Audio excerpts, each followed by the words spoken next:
Today's episode is sponsored by H&H Americas. Join us June 21st to 23rd, 2023 for H&H Americas at the Donald E. Stevens Convention and Conference Center in Rosemont, Illinois. H&H Americas is the premier trade show for today's business environment. It's the place where creativity meets business.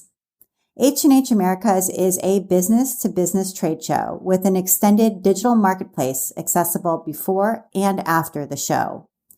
Open to everyone who makes a living in crafts, H&H Americas serves a community without membership requirements. For the first time, the H&H Americas in 2023 will include all craft sectors, extending the event to the entire creative community.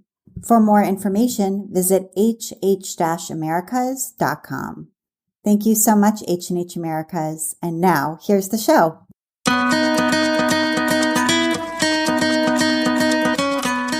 Welcome to episode 230 of the Craft Industry Alliance podcast. I'm Abby Glassenberg.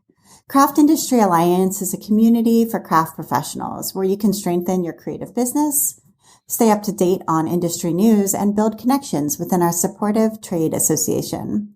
Check it out at craftindustrｙalliance.org. Today on the show, we are talking about handmade marketplaces with my guest, Jon Lincoln. Jon is the founder of Goimagine. He earned many accolades with his prior technology venture within InsurTech, including Insurance Innovation of the Year and Top 10 InsurTech Leaders of 2017, which led to a company exit valued at over $44 million.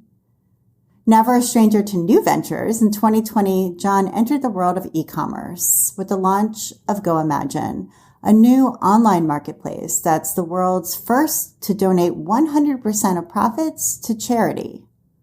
As a handmade marketplace with a philanthropic mission, Goimagine has grown to over 3,000 makers and artists working to grow their handmade businesses while also helping children in need.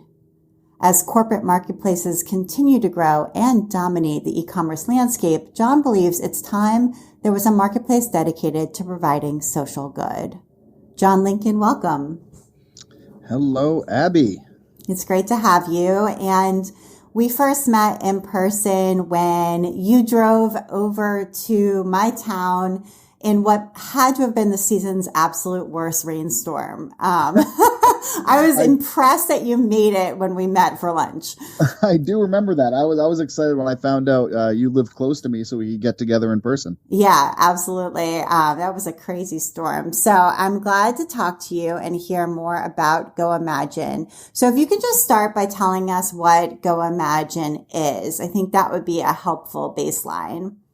Yeah, I mean, it's a pretty straightforward a marketplace. We're a handmade marketplace. Everything on our marketplace is vetted to be handmade. I know it's strange in this world to say that our handmade marketplace is handmade, but sometimes you have to make that qualification. Right now, we are only in the USA, so all makers and artists are in the United States. And the big thing for us is our mission is to donate all our profits to charity.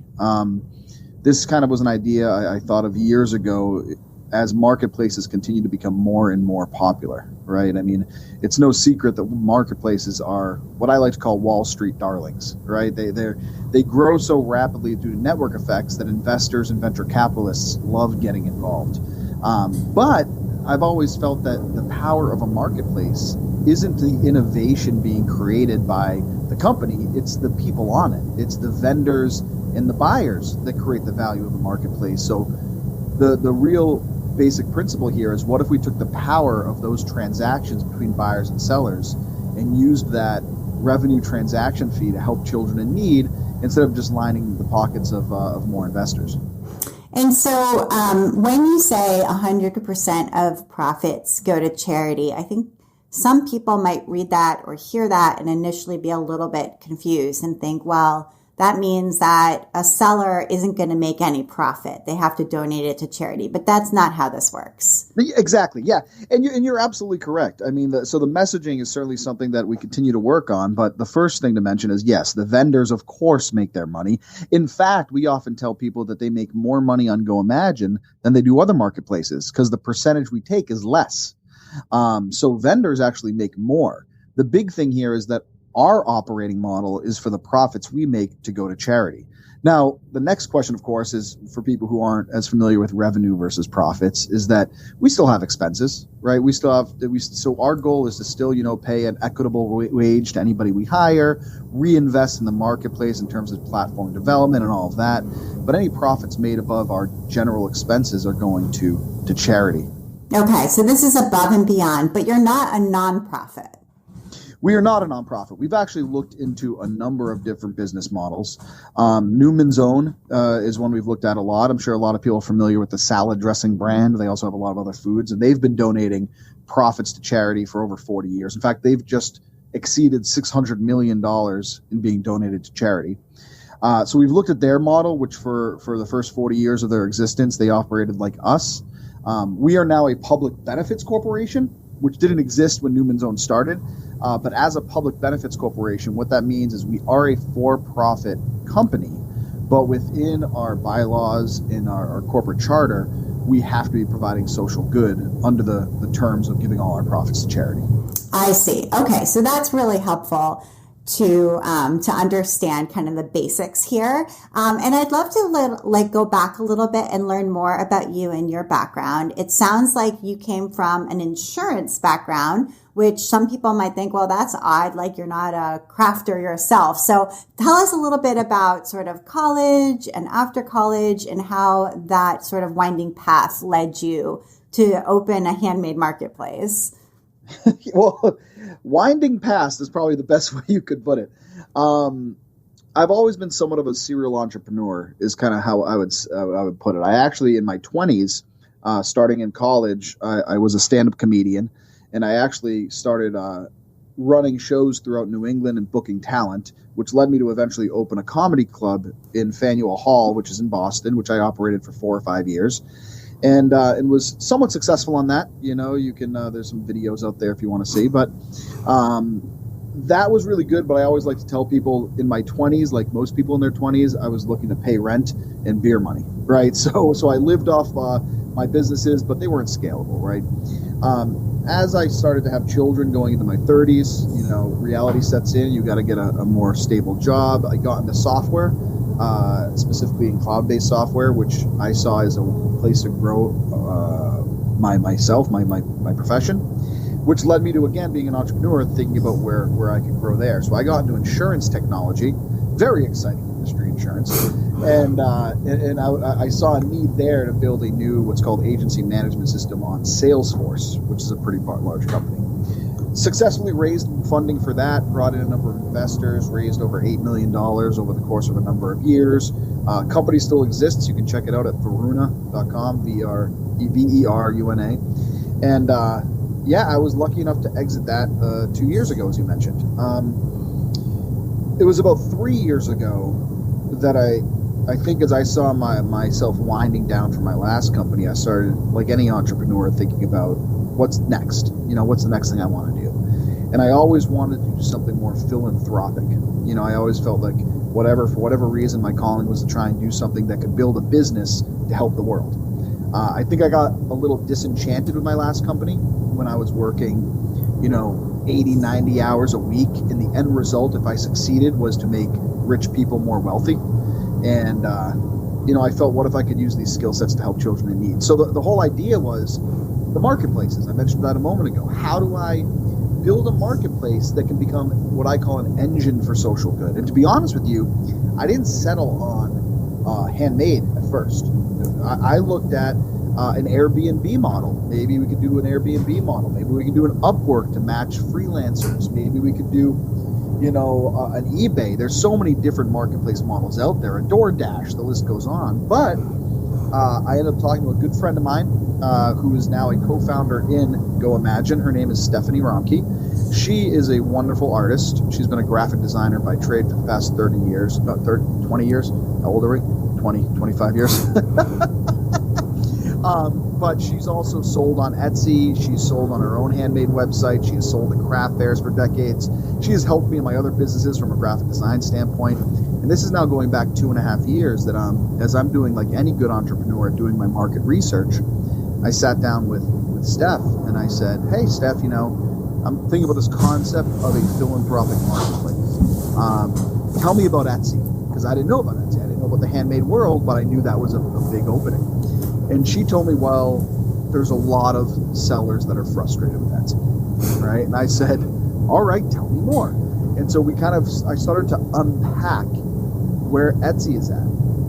And what I recognized was that with their move going public, that their growth trajectory is to, as I see it, slowly leave the handmade space and go into more manufacturing, more international, to continue growth, which from my perspective means there's an opening happening in the handmade world. That's when I said to Steph, hey, what do you think about doing this with me? And Steph Romke, who many of our sellers know very well, is now my co-founder and a big part of this, because I always say that without her representing the handmade world and the makers and artists, and me representing the tech world, there'd be part of the business missing. So we really make a good partnership in that sense. And if I could just say one quick aside, Abby, whenever I talk about Etsy, I want to say that I think they are an incredible company. I think they have put handmade on the map. And I always encourage makers and artists to sell on Etsy. They simply have too much organic traffic, I think, for makers and artists to ignore. So I tap dance when I mention Etsy because we are not a competitor, as I see it, but a complement, right? And that's an important distinction, so that anyone who might be listening doesn't think that I'm in any way bashing Etsy, because that is not the intention at all. Okay, so you're not saying to people this is an Etsy alternative. You're saying this is an Etsy complement. 100%. I would call us, I mean, as makers and artists continue to figure out their own path, I think it's important for for them to diversify, right? And you probably hear that a lot. Don't put all your eggs in one basket.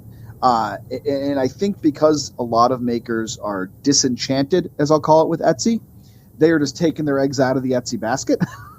And, well, hey, that's great for Goimagine. Let's do that. The reality is I think that from a business perspective of maker might not be the best move, because there's still business to be had there, right? I always tell people, to be honest, stay on Etsy for the organic traffic. Keep your products there. Make the money. But the question I always ask is, where are you promoting your followers to go? Are you promoting it to go to Etsy? Are you promoting it to go to your own website? Are you promoting it to go to Goimagine?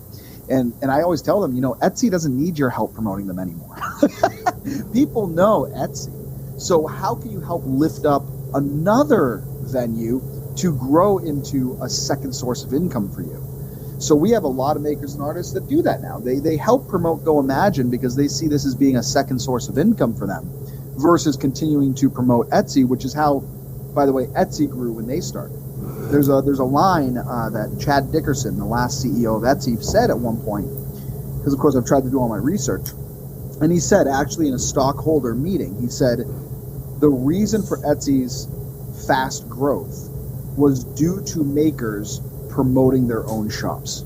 That's how Etsy started. Now, of course, Etsy has so much money now, they have all the funding in the world to do all the big TV ads and commercials and advertising. But in the early days, it was the makers that lifted Etsy up. It truly was. And I think makers are now floundering a little bit where to go next. Is I guess the way I'll put it. Right. And so a lot of people, when, given that advice, don't put all your eggs in one basket, which is very commonly repeated when it comes to selling online, would then say, well, what should I do? And maybe I should open up my own website, which would probably be on Shopify. There are other e-commerce platforms, but Shopify seems to be the market leader there. But, doing that comes with expense, and it also isn't super easy as far as, it is drag and drop, but you have to often add plugins to Shopify to make it do what you want or look the way you want it to look.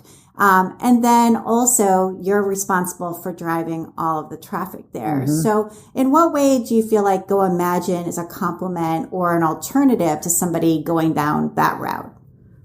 Yeah. And we have an option for that as well, which I'll talk about. What I'll first say to you is that before a maker even considers a website, I think they have to take a step back and consider what they want to be as a business, right? Because there's a lot of ways. I mean, sometimes it's a part-time income, sometimes it's a full-time income, sometimes it's a hobbyist, and there's nothing wrong with doing it because you enjoy making, and maybe you can make a few dollars, right?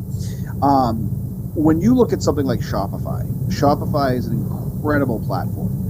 It can also get pricey. I mean, I think it starts at $30 a month, but when you really get into it and start doing the add-ons and everything else, you're talking $70, $80, $90 a month, which brings a lot of power to driving your own e-commerce brand. That's why Shopify is used by some really large companies. That said, I do think Shopify can sometimes be, for a maker, bring a sledgehammer when all they need is, a screwdriver, right? It's almost overkill. Shopify is the known brand because it's so big, but for some makers, it's too much. There are affordable e-commerce sites out there, which I think offer less features, less bells and whistles, but quite frankly, it's more what a maker needs to share online. In the case of Goimagine, we did just this. We built our own e-commerce website option for makers, and that gives them their own private website while also being part of our new marketplace for only $10 a month. Our idea is that, for makers who don't need that $30, $40, $50 a month website, but they still want the website to put on their business card, right? They still want to be at craft fairs and say, hey, check me out at abbysglassware.com or whatever their custom domain is. They still want to be able to share it on Facebook, on Instagram. That's where we've kind of come out with I'll call it, more affordable option that not only gives you a private custom website for less, but then also helps you support our mission to build a new handmade marketplace to help children in need. And I like to tell people that we are getting organic traffic. I mean, we can't promise you a full-time income from it, but if we draw you one sale a year, that's one more than Shopify was going to draw you, because your own website draws you none. Now, and I know I get long-winded, but I'll just say that if you're an e-commerce seller that wants to really ramp up a brand and become your own big brand, Shopify is the best route. But if you're someone who's looking to make an income selling on marketplaces while also having your own site to draw people to, you might not need that much, and that's where Mosaic, which is our Goimagine option, fits in nicely. And so Mosaic is similar in some way to Etsy's Pattern. Pattern has been around for a long time on Etsy. It predates Josh, I believe, Josh Silverman, their current CEO. And I'm not really sure how much traction it has, but it does basically offer you a freestanding e-commerce website as an Etsy seller. So could you compare and contrast Mosaic with Pattern? Yeah, it's funny you mentioning Etsy Pattern because they are very similar. And the funny thing is, I want to say it was, 18 months ago, 2 years ago, I came out with this idea for Mosaic, and I was, out there touting it, and people were like Etsy Pattern? And I was like, what's Etsy Pattern? Then I looked it up, and I was like, oh, my big idea is kind of like Etsy Pattern. Yeah, I would say that is a very fair comparison if you're comparing what we're offering to makers. The only thing I would say when, as any businessman trying to differentiate is that I would say Etsy doesn't need your money to succeed, right? And if you're someone who wants to build your own business while also helping lift up a new philanthropic marketplace, join the one that you can help lift up to be the next big alternative versus just, more on Etsy and putting more into that basket. Right, and into shareholders' pockets. And so, right. The last thing I'll say is I think you mentioned Josh Silverman. He, if you read a lot about him, when he came in, he actually end-of-lifed a lot of different initiatives Etsy was doing. They had their wholesale website, I think they were building. The Etsy Pattern was one of it. And I think as he's focused more on GMV, which is gross merchandise value or volume, whatever you want to say, he's end-of-lifed a lot of things. And Pattern does seem like something they have spent less effort on promoting. They're keeping it alive because I think there's probably people on it. They can't just close it. But it does seem like something they're not investing further into. I think they certainly could just close it at some point, and I've wondered for a long time why it's still around, because it definitely doesn't seem like something they're investing in. So let's see what happens. Yeah, I guess there. Yeah. Again, I don't want to speculate on Etsy, but of course, like anybody, I keep eyes on what's happening, and it seems like Pattern is becoming a bigger afterthought as they look into other growth phases. Yeah. I want to take a minute now to talk with our sponsor, Darren Stern from H&H Americas. Please note that Craft Industry Alliance is the show's strategic partner. I'm Darren Stern. I'm the show director for H&H Americas. And tell us a little bit about H&H Americas. Well, and H&H Americas is going into its second edition. It is a business-to-business trade event that is trying to unite the crafts industries in North America for 3 full days, taking place June 21st to 23rd in Rosemont, Illinois. Wonderful. Okay, so tell us a little bit about what we can expect at this year's show. Well, this year, the show is going to be expanding. We are inviting all products in the crafting segment, whether it's paper, scrapbooking, painting, canvases, thermal cutting, t-shirt making, along with what we already introduced this year, the fiber arts, being knitting, crocheting, needlepoint, sewing. Our goal is to bring together all of the different crafting segments that go out via retail channels, but with no membership required. We are open to everyone who makes an active living via the crafts. And that means also like content creators too. So it's like retailers, brick and mortar, online retailers, but also other people who make a living in this industry. Correct. Anyone who finds that they make a portion of their living or their full living via the crafting segments, whether you're a professional Etsy maker, a professional craft fair, circuit person, you have a retail store, an e-commerce store, you're an importer, you're a distributor, you're an original manufacturer, you're a local educator, you're a professional educator in the space, you're a content creator, you're an inspiring content creator, is that individuals that are in the business of crafts and utilizing and supplying craft supplies. Wonderful. And it's business to business. So it's just to the trade. It's not for consumers. That is correct. It is for business to business only. It is meant for people that make their primary living in the crafting segments and through crafting products. Wonderful. Thank you so much, Darren. And tell us where we can go if we're intrigued and would like to learn more about H&H Americas. Well, you can visit us on our website at hnh-americas.com, or just look for us on Instagram, or just use a search bar. You will find us in any of those means. Wonderful. And tickets go on sale in mid-March, but booths are on sale now. Thank you, Darren. Thank you so much, H&H Americas. And now back to my conversation with Jonathan.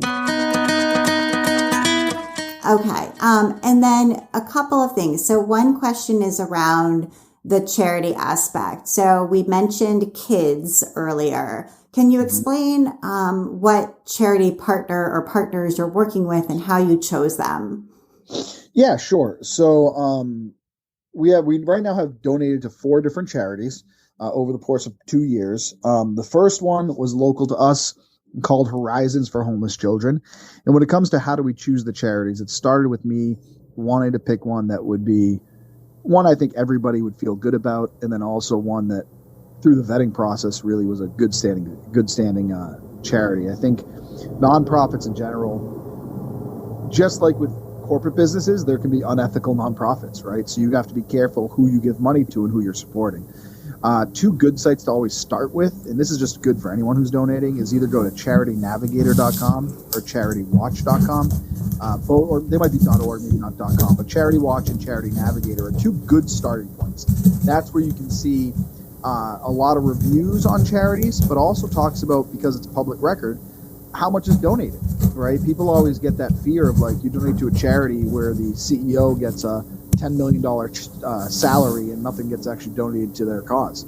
So the first step was that for me. And after that, I interview the actual charity. I try to visit them if I can to really see what they're doing. And Horizons for Homeless Children really ticked all the boxes. And what they focus on is helping children who are living in homeless shelters have a safe daycare for kids under 5, where they provide not just safety, but also teaching, medical care, food, and a safe place to be during the day, while their parents who live in the shelters are off trying to find a job and get out of that situation.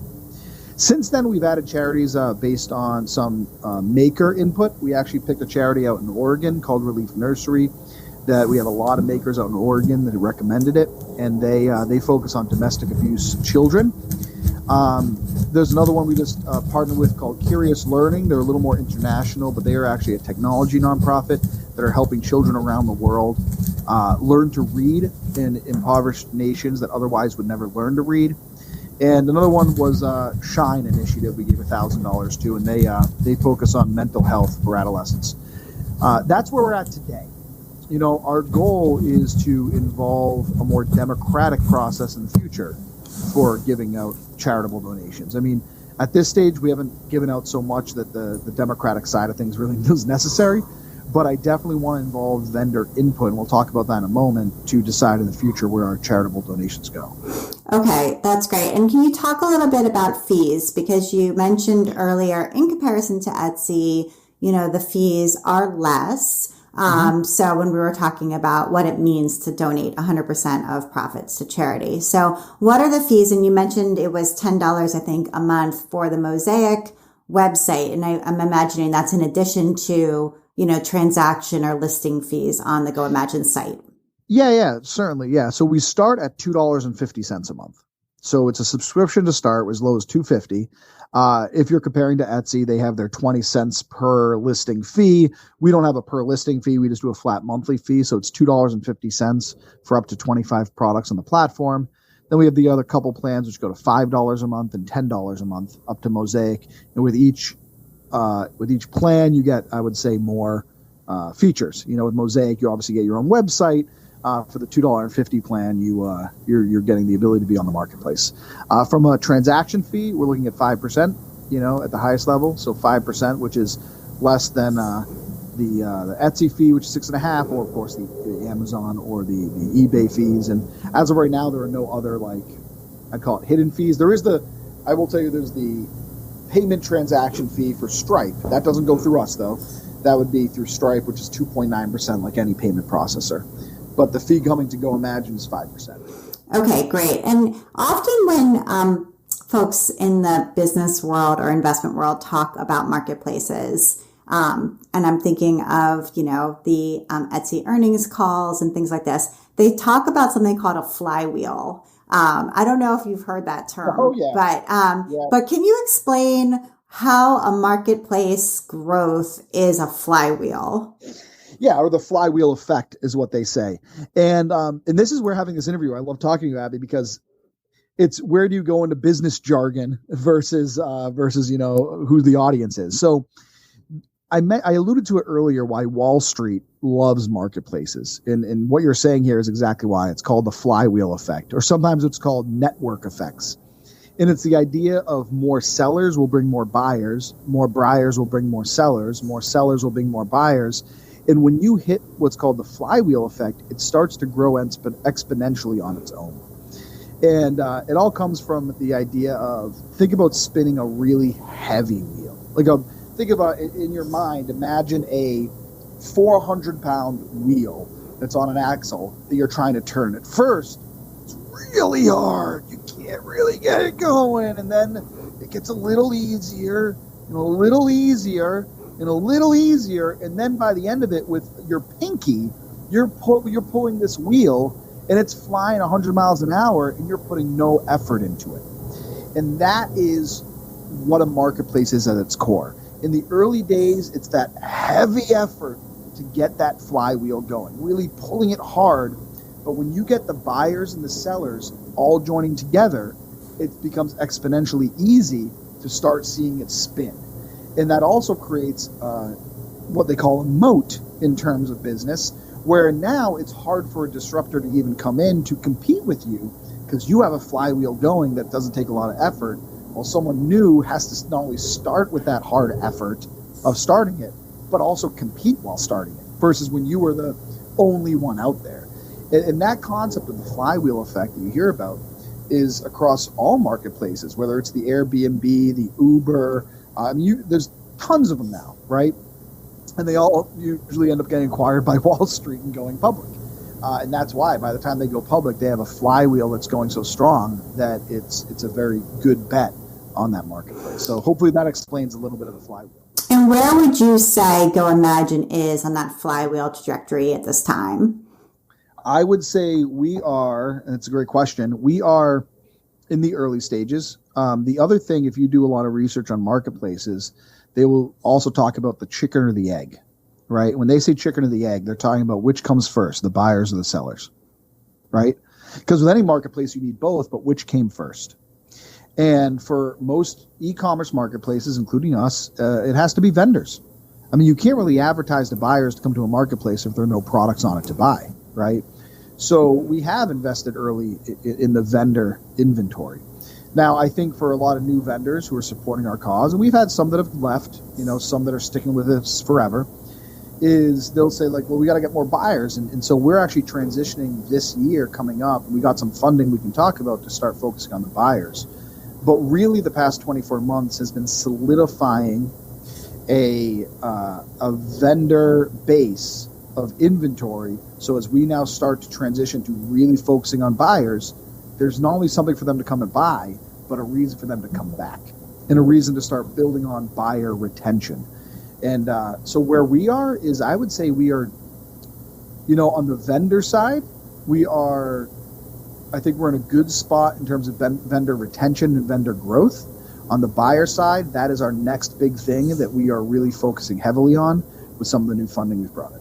Right. And it sounds like up until this point, it's been bootstrapped, meaning you've paid for it with savings or, kind of self-funded the company. And it also sounds like when you were in the insurance software world, you did seek out funding in the past. So, and then I know you've secured funding recently to help Goimagine grow. So maybe you can talk a little bit about what that means and what it was like in a more, conventional space and what it's been like to try to get funding in a handmade marketplace where 100% of the profits go to charity space. Yeah, this adventure has been very different than my last one, because my last one, in terms of being a profitable company, was more traditional in how I went about it. Obviously, everybody knows you need money to make money, right? And for someone who isn't, independently wealthy, you've got to bootstrap it first and figure it out. With Goimagine, I started on my credit card, and I kid you not, I used a credit card to buy the domain and then worked on the business model from there. With my last company, same thing. Started on my credit card, started building an app. And then with the last company, I went through I'd call it typical route of looking for a professional investor to get behind it, knowing they would get a big return if it succeeds. It's like that, since the dawn of technology, to go out and find an investor for your idea.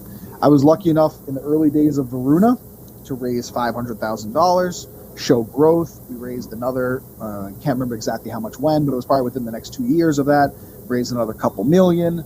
I can't remember the exact timeline, but over the course of 5 years growing Varuna, we raised, I want to say, $7 to $8 million in growth. And in each stage, we showed progress, went to our investors, went to new investors, brought in some more money. That is the traditional way to grow. And right. And for anyone who's watched Shark Tank, which I'm sure many people have, you typically give up some portion of equity, meaning ownership in the business, in order to get that funding. So that funder then sits on your board or serves as an advisor of some kind and has an ownership stake, so that later when the company is sold, they earn back what they invested and hopefully, much more. Oh my God. Yeah. And so, you hit the nail on the head. And there is a danger though here in raising money from, I would call it, traditional investors. And the danger is you lose less control of your own company, right? And that's why someone like Steve Jobs could get fired from Apple. It's specifically because back in the 80s, for anyone who's seen any of that, it's because eventually the board and the investors control the company, not the founder. And it's funny you mentioned Shark Tank. People always say you should go on Shark Tank, and I could just imagine if I pitched Mr. Wonderful my idea of giving all profits to charity, his head would explode. So the last company I went through that route, and as I alluded to earlier, by the end of my tenure at my last company, I did become what I would call an employee at the company I started, right? And that's not atypical, if that's the right word, because sometimes founders, as you raise money, you dilute yourself and you dilute yourself and you dilute yourself every time you raise money until you're a minority owner in the company you started, right? And if anyone's interested, you can kind of see, because I know it's a handmade call, Etsy's funding rounds, because you can see, I always tell people follow the money if you want to understand why a company makes decisions they make. Because if you follow the money and you see who invested in them, you're going to understand very clearly why they made the decisions they made. Yes, and just thinking back to the early days of Etsy, which we had referenced earlier, and you were talking about Chad Dickerson, who was Etsy's prior CEO before Josh Silverman, and how he said Etsy was built, by sellers sharing the marketplace and promoting it and things like that. But even earlier than that, when Rob Kalin, who's the founder of Etsy, started the marketplace way back in 2005, 2006, he took venture capital very soon, within a year after founding the company. And so once you do that, right, you've got a venture capital investor who needs at some point to earn out the investment. And so that really started it down the path to Etsy going public in 2015. So absolutely. And to add on to that, I think the first, call it, decade of Etsy, there was the behind the scenes needs and the public needs. And I guess the way I can describe that is, from the forefront, it was to help makers and artists build a community for handmade sales, right? So publicly, it was, let's build a fantastic handmade community, and they lived up to that mission, right? But the reason they could live up to that mission is because it was also living up to the mission of the investors and board, that they wanted to get a 10x return from their investment, right? So as long as the company's mission is living up to the needs of the investors, things are all kumbaya, right? So what you saw with Etsy is they brought in 10 million, then 20 million, then 40 million, or whatever it might be. And they kept growing fast within the handmade world. Everything is kosher. Now, what happens when you start to outgrow that world? And I always use the example of, let's just pretend the handmade niche is a $2 billion industry. Well, that's huge. $2 billion, you can run a fantastic company in a $2 billion industry. But what if the goals of the investors is to bring it to a $10 billion company? Well, now there's a conflict.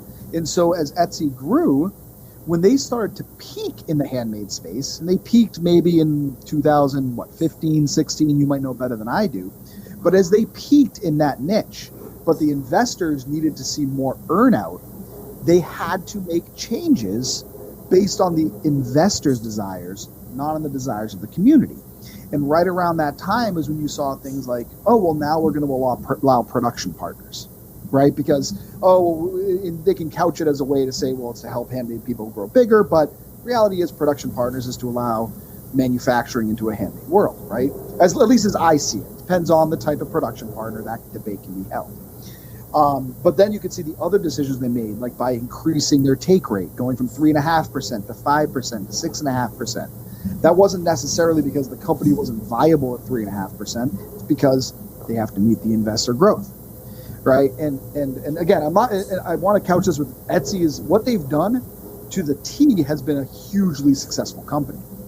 What I think is unfortunate from the handmade community's perspective is your average maker or artist doesn't see the background boardroom decisions happening. So while for the first 10 years, it was very much in line with what the handmade community wanted, well, when that started to diverge, Etsy would have a choice. Do we go with the handmade community? Do we go with the investors? Well, you go with the investors. You go with those who now own you, right? And I'm not trying to get on my soapbox here, but I think it's good to understand, at least, why Etsy has made the decisions it has. And so back to the fact that it doesn't mean you can't make a lot of money on Etsy, doesn't mean they're not a wonderful company. They are. At least there's some understanding on why the decisions have gotten made that have been made. And let's get to your vetting process, if that's okay. So you mentioned earlier that all of the products on Goimagine are handmade. And I think there's always this sort of question around policing handmade and defining handmade. For example, if I go and buy a sweatshirt, okay, and then I put 3, or even let's just say 1 rhinestone on the sweatshirt with some hot glue, is that handmade? Or does there need to be 3 rhinestones or 30 rhinestones? Or do I have to make the sweatshirt? Or do I have to make the rhinestones? Or do I have to make the glue? So, right, you can kind of walk this line. And it's always a question. I mean, that's just one example, but there's many examples similarly, of what is handmade. And you reference production partners, which could be somebody who is silk screening in your studio with you. There's so many ways to sort of define this. So when it comes to vetting sellers to create a truly handmade marketplace, how are you approaching that? And this is probably one of the hardest parts of running a handmade marketplace in terms of defining handmade and then being true to it. And truth be told, with Goimagine, we continue to do that with the community. As you mentioned, there's different ways to look at handmade. There's what you would consider, I guess I would say, handmade purists, right? Where we have people on our marketplace right now that have an alpaca farm. They shave the alpaca, they make the alpaca wool, then they create the socks out of it, right? Well, I mean, that is uber handmade. That's like handmade on top of handmade on top of handmade, right? And then there's the idea of buying a manufactured item and embellishing it with something else to make it your own design, right? That's where you get into necklaces, which are beads on a string. What becomes very difficult, I think, from our perspective, because we've had these debates internally, we've had these debates in our forums, in our Facebook community, which you can join, or we also have our own social app. And one thing at Goimagine we don't want to do is also judge what I would call people's art, right? And saying, well, your art isn't good enough. It wasn't hard enough, right?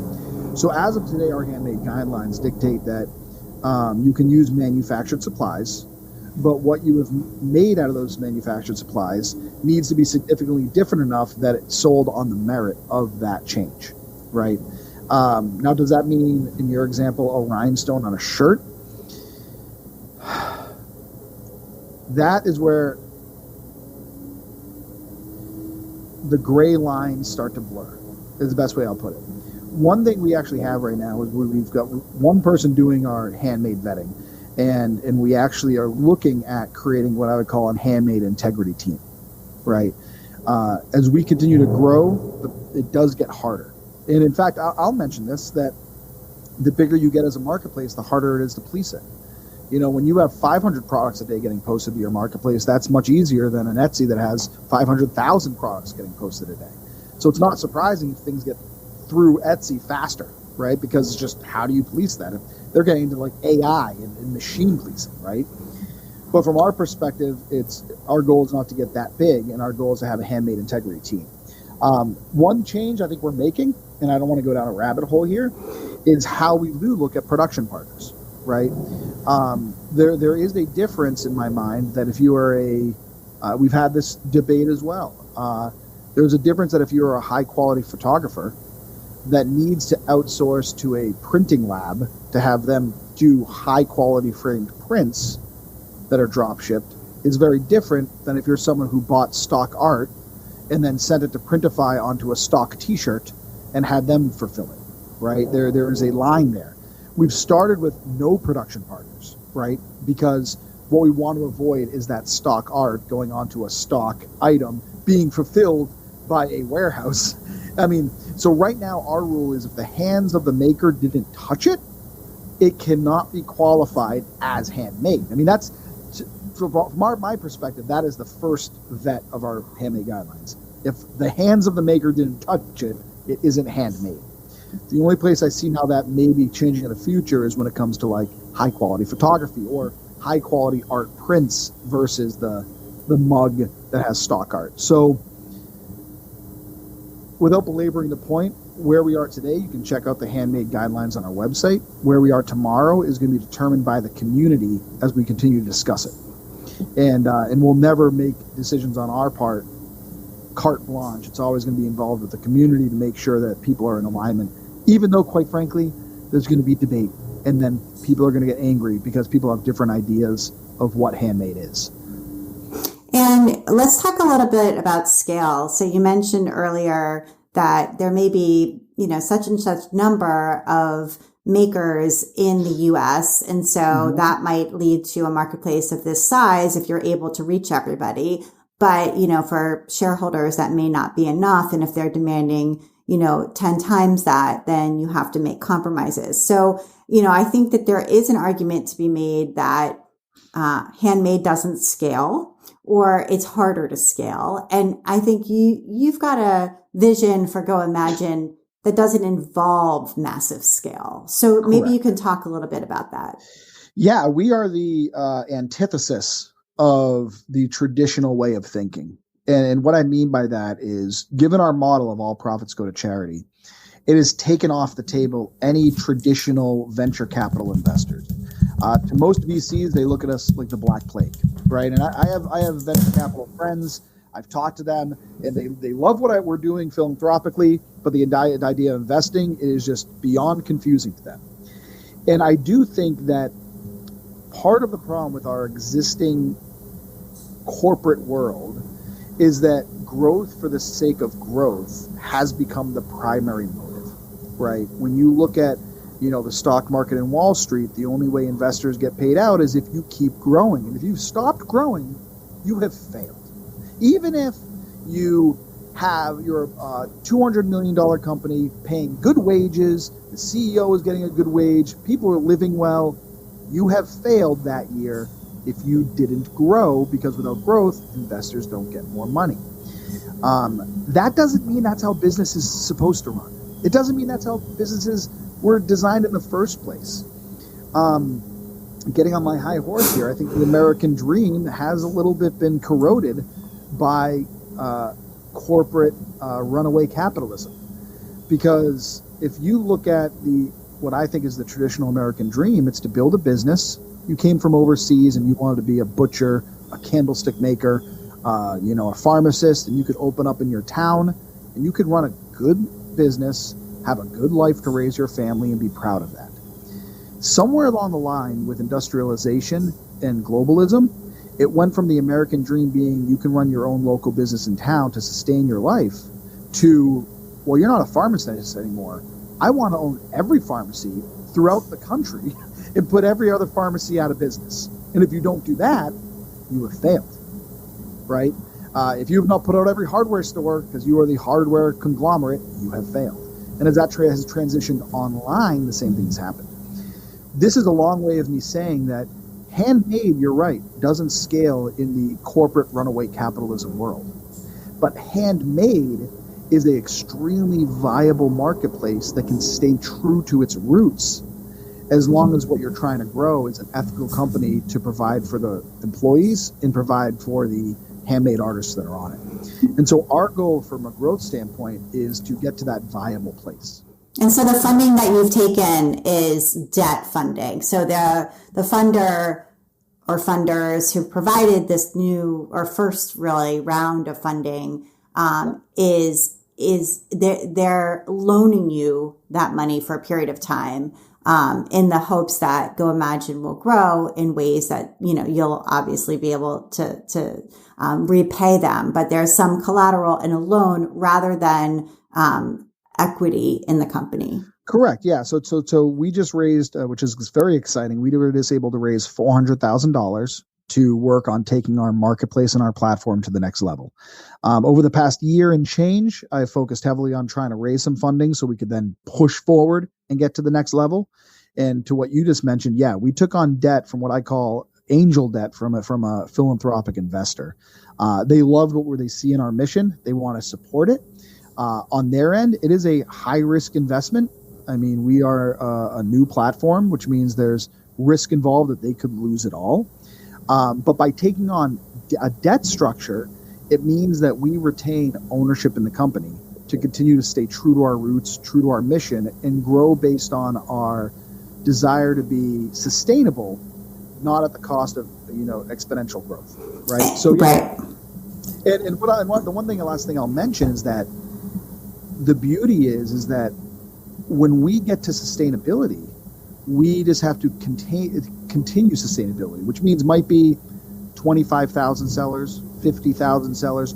We're not going to hit 1 million sellers and say, well, now we have to threaten our mission because we need more sellers or need more buyers.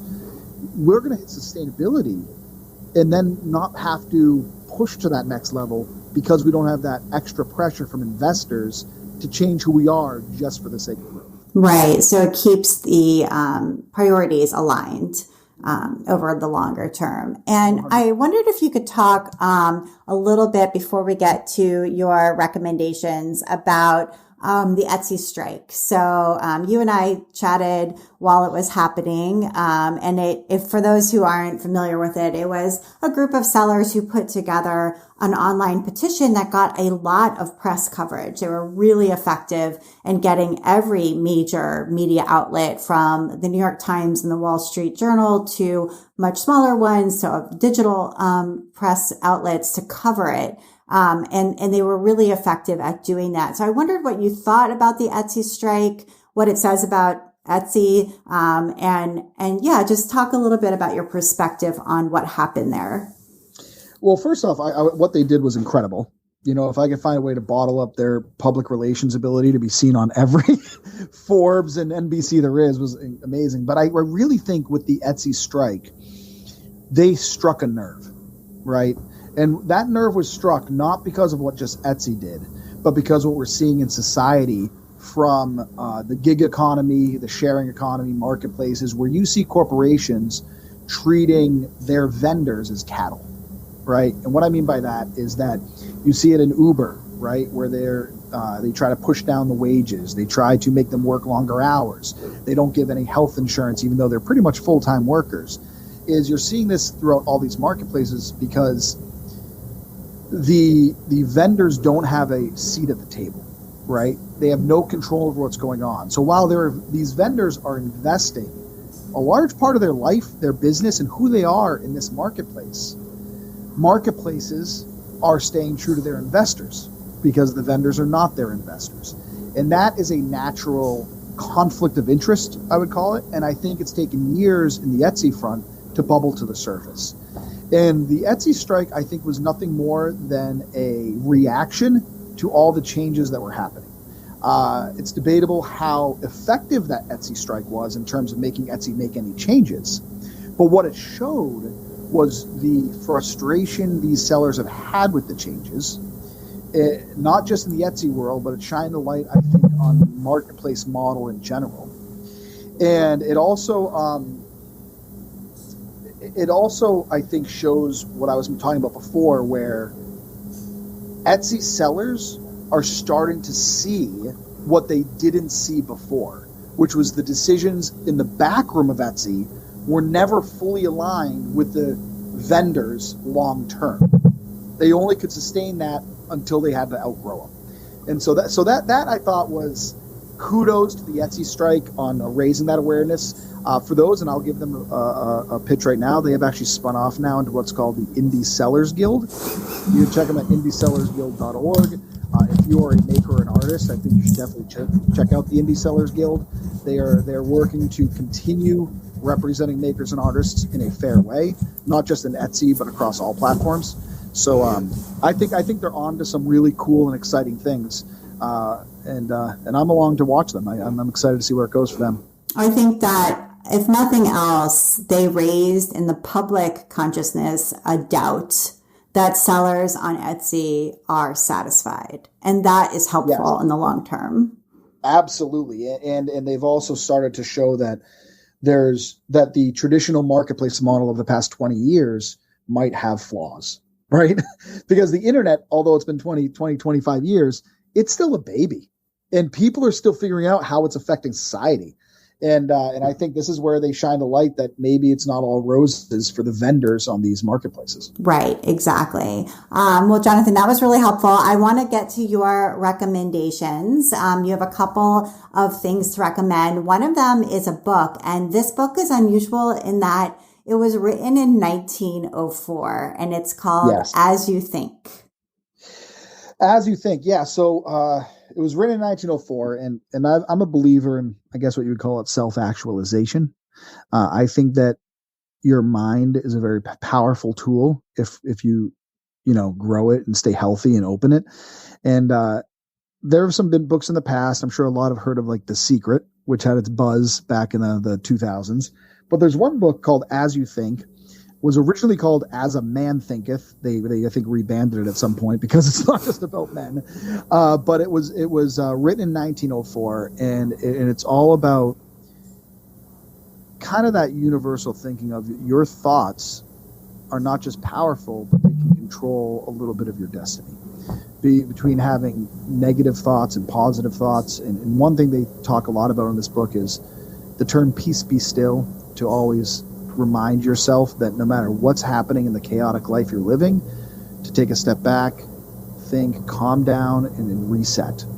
And one thing I loved about this book, as you mentioned, it was written in 1904. This is not a new age thing. This isn't something like someone came up with this idea and now it's the next trend on BuzzFeed. This is something that is tried and true in terms of thinking that people for centuries have believed. And for me, it's just a good reminder, that book. If you read that book, it's a reminder to do what it says in terms of your self-actualization and thinking, because I think in society there's a lot of negativity. And I think that negativity is breeding through social media and TV and everything that we're in. This book is that take a step back, reset, and think positive. That's great. And you wanted to recommend your favorite movie, which stars Denzel Washington. Yeah, so you asked for 3 recommendations. I'm like, I don't know. I can recommend some stuff. My playlist. Yeah, so the book I recommend, but anything Denzel Washington's great. I mean, my favorite is Remember the Titans, one of the best movies of all time. Again, one that shows social struggle along with success.